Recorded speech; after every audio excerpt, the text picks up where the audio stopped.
Well, when I came back from Vietnam, I flew back with probably about 50 blokes, and we landed in Sydney, and we walked through the customs, and the customs says, go. Didn't want to see us. We walked out of the customs area, there's not a soul there. And I had to find my own way to the domestic airport because I was flying back to Canberra. And nobody there, not a soul. Just a few soldiers going through. And that was our welcome back. And when I got back to Canberra, I had to get a taxi, and I went home, and the wife was there and greeted me. And that was the only greeting I got back. Yeah.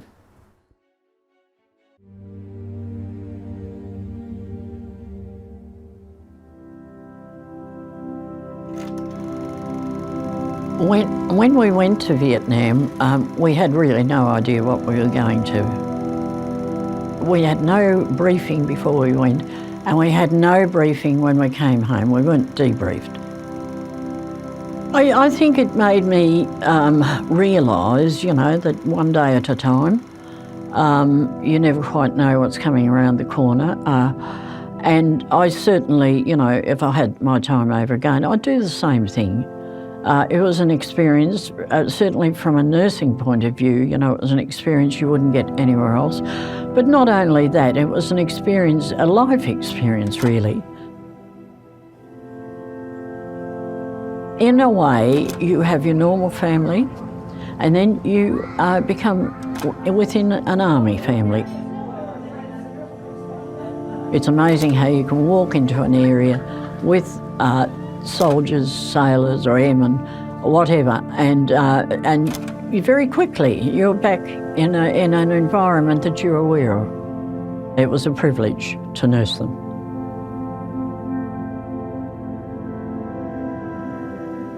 I retired with senior rank, so I had to make a lot of decisions, and I had to send nurses to the Gulf War. It's easier to go to war than to send other people. First time we came back on the Sydney. Came through the heads, I can still remember it was a really foggy day. We're all lined up on parade on the deck of the Sydney, and this dirty old stinking rotten tramp ship sitting over on the side sounded its foghorn to welcome us in, and it went right through the harbour. And I cried as we drove in, came in that harbour. I felt great. We came in through the harbour and we got off at Garden Island and we marched through Sydney. People threw ticker tape at us and that. You go to the pub and you get a beer. Really great. 2 years later when I came back, I walked in the pub in uniform and I got punched in the head because I came back alive, whole. But the first friggin' time, coming through that friggin' heads, you felt really, like the guys coming back from 1, 2, you felt really proud that you'd been over there and you'd done something for the country. And when you're marching through those streets of Sydney and they're throwing ticker tape out the windows at you and that, you feel, so elated that you've done a job. 2 years later, you're the arsehole of the world, or even less than that.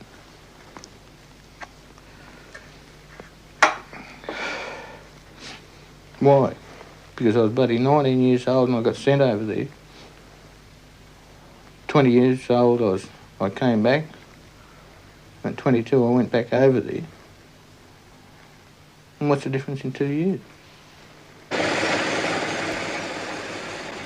Many of them had no clear idea of why they were there, and a growing awareness, as the war progressed, that they did not have the support of those back home. And so, Unlike earlier returning soldiers, the Vietnam veteran came home to a country which at best was indifferent to the risks and sacrifices he had made on its behalf.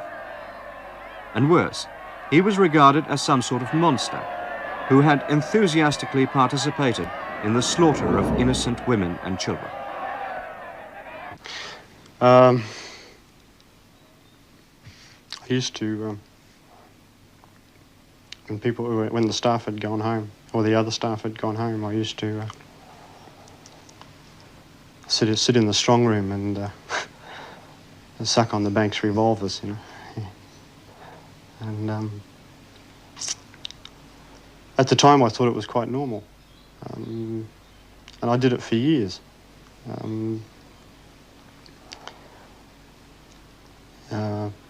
And honestly believing that a lot of other people were sitting around sucking on revolvers too.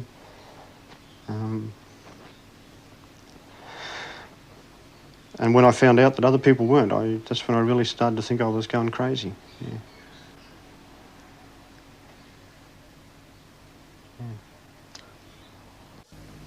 I just heard pitter-patter of little feet coming down the track. They sounded like big feet. I was just on daylight and I saw a few figures and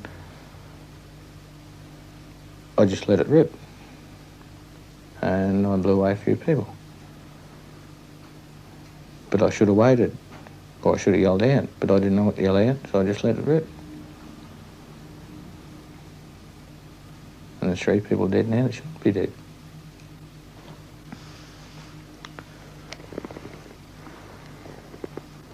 I don't know whether it was through my stupidity or over-anxiousness or under-training or just being psyched up.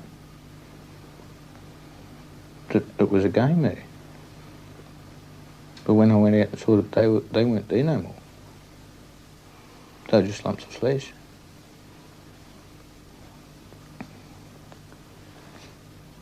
And it's a woman, a baby, a little kid. And they're gone for good. Now what am I, in the wrong or in the right or what? And I've been living with that for 15 years. You say something to someone, they say you're an arsehole. You shouldn't have gone there. I was 19 years old and I was sent there. If I'd have said, no, I'm not going, when I was 20 years old, I'd have been sent there anyway, because of national conscription. So just after I was 20 years old, I blew away 3 people. For what? Nothing, Neil. Not a bloody brass razoo. All my mates that have been blown away, lost limbs, and nothing. We're just shit. When I got back, I was consumed by paranoia, so many things. I was just an objectionable sort of person. Consumed with death, maiming, that sort of thing that kept on going through my head. And I feared for myself. You wanted to do that to yourself or to others? Well, I nearly succeeded in killing myself by drinking, but yeah, the thought would keep going through my head. It's just so easy to kill that person walking past. I feared for myself, for my sanity. How's the counselling service changed your life, your attitude?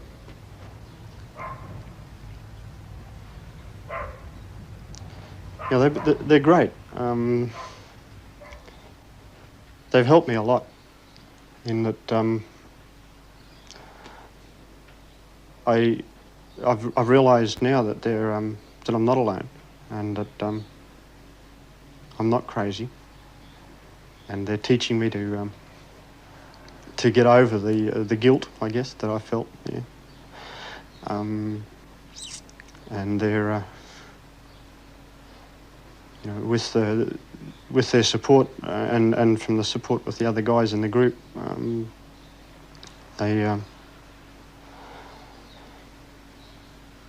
I'm relearning that you don't have to go around destroying things all the time and destroying relationships and yourself.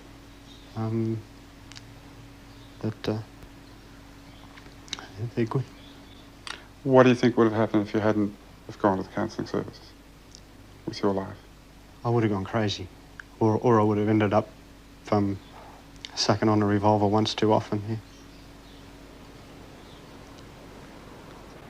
Everything has revolved around when I'm going to get my next beer. That's all it's been. So it's still happening? Not to the same extent now. I still drink a lot. I get drunk a lot, but I'd say in 6 months my drinking would have halved. Is it because of the counselling service? Oh yeah. How's that helped? Oh, it's made me face myself. I had to face what I was at the time, and this is only 6 months ago, 6, 7, 8 months ago. I had to face what I was doing to myself, and what I was in Vietnam, particularly. What the army experience did to me, and how I coped or didn't cope with it, and the reasons that I was the way I was. What were you in Vietnam? A terrified little boy. How are you going to unwind from tonight? Get drunk, I think. And I mean get drunk. Because then I'll go down again. Because I'm back there.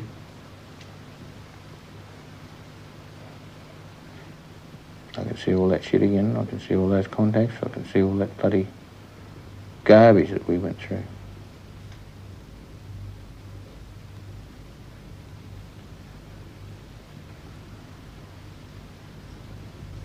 What about Gallipoli? What about 1, 2, Korea, Malaya?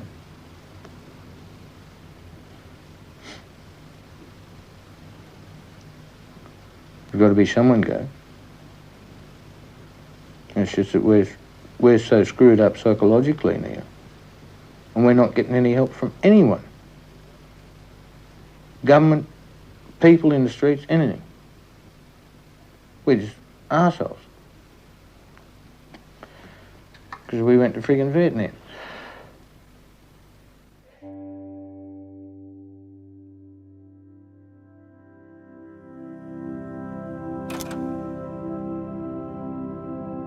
Being a part of a team in the army is similar to being a part of a team of a football club. You've got to stick with your mates, be there to back them up if they need it, show leadership, show a bit of strength and courage, and of course the number one thing is mateship. If you're mates, you'll work together as a team a lot better. Our experience is coming back from Vietnam, where we were hated when we came back by just about everybody other than our families and people who knew us and some of our friends. For that reason, a lot of Vietnam veterans didn't tell anyone other than those that knew they went before they went. They never talked about it, and they didn't want people to know that they were a Vietnam vet, which I think is a disgrace. You know, I'm proud to be a Vietnam vet. We're not there to glorify war. I hope there's no more. But at the same time, some good things come out of it. My best mates still are my Vietnam vet mates. I had a lot of mates beforehand with the band and footy and cricket and all that. Very rarely see them. My Vietnam mates, I do.